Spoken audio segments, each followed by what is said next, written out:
9 week तक लगातार, अब ये इंपॉर्टेंट है अविनाश की तरह, ये अविनाश की तरह इंपॉर्टेंट है। मैं आप लोगों की अटेंशन चाहता हूं, कृपया आप सब लोग फोकस करें। पहले वीडियो को लाइक कर दें, थोड़ी देर के लिए रुक जाते हैं, वीडियो को लाइक करें, चैनल को सब्सक्राइब करें। चलिए वापस आया था टॉपिक पर, मेरे पास भी इतना टाइम नहीं है मैं जल्दी जल्दी करना चाहता हूं। चलिए आते हैं अपने टॉपिक के ऊपर कि 9 हफ्तों तक लगातार, 8 हफ्ते में, 9 हफ्ते, कितने हफ्ते में, ये देखो मेरे पास में लाश पड़ी है इंसान नुमा, मुझे देख रही हूं, मफलर कंबलें ऐसे ओढ़ के बैठा हुआ जैसे इसके ऊपर पर्टिकुलरली बर्फ गिर रही है, ऐसी हूं। इसको है ना, ये जवान आदमी के शरीर में बुढ़ापे वाला बॉडी डला हुआ है इसके अंदर, वो कुछ कारों वारों को डेंट पेंट करा के नया नहीं कर देते हैं, वैसा आदमी है ये।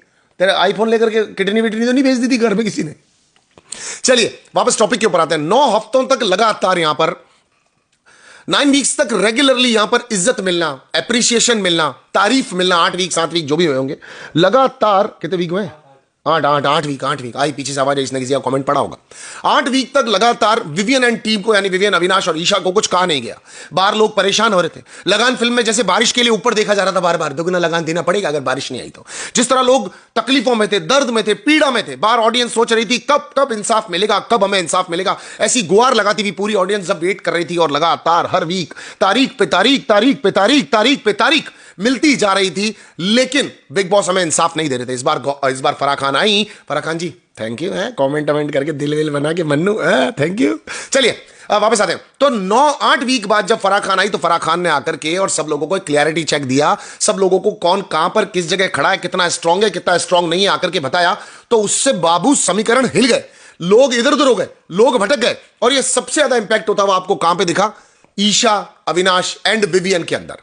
अब ये क्यों हुआ, क्योंकि 8 हफ्तों तक, 9 नहीं 8 हफ्तों तक लगातार ये इस मुगालते में थे, इस गलतफहमी में थे कि इस घर में अगर कोई सबसे अच्छा कर रहा है तो अपुन, और अपुन के अलावा कोई भी नहीं। अविनाश ने एक डायलॉग मारा था कि विवियन बेस्ट है, विवियन बेस्टेस्ट है, बट ये विवियन को शायद लग रहा है या विवियन इस गुमान में है कि वो बेस्टेस्ट है, इसलिए वो कुछ कर नहीं रहा है एक्स्ट्रा, वो कुछ एक्स्ट्रा एफर्ट या एंगेजिंग या इन्वॉल्विंग कर नहीं रहा शो के अंदर। इस पॉइंट को कंसीडर करते हुए मैं आपको बताने की कोशिश करता हूं कि 8 वीक तक लगातार जब इनको एप्रिसिएशन मिल रहा था, इनकी इज्जत हो रही थी, इनकी तारीफ हो रही थी, सामने वालों की बुराइयां हो रही थी, तो ये लोग कभी जज नहीं कर पाए कि हम में से लूपोल कौन है, हम में से कमजोर कौन है, या फिर अलग अलग होने की भी किसी ने नहीं सोची, क्योंकि they all are going right और बहुत बढ़िया चल रहा था सब कुछ।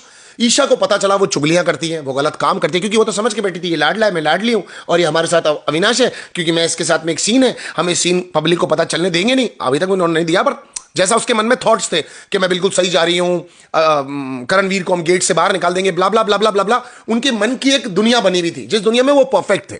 आज मुझे विवियन की बॉडी लैंग्वेज भी चेंज लगी, विवियन थोड़ा थका हुआ सा, विवियन थोड़ा सा परेशान सा, विवियन आज जो काम कभी पूरी जिंदगी में नहीं किया उसने, वो करता हुआ भी दिख रहा था। ईशा की आंखों में आंसू थे कि कहीं मैं बाहर खराब तो नहीं दिख रही हूं, कहीं मुझे बाहर मारपीट तो नहीं, मतलब सॉरी, कहीं मुझे बाहर टमाटर तो नहीं मारे जाएंगे, मुझे समझ में नहीं आ रहा ऐसा मैं क्या कर रहा हूं।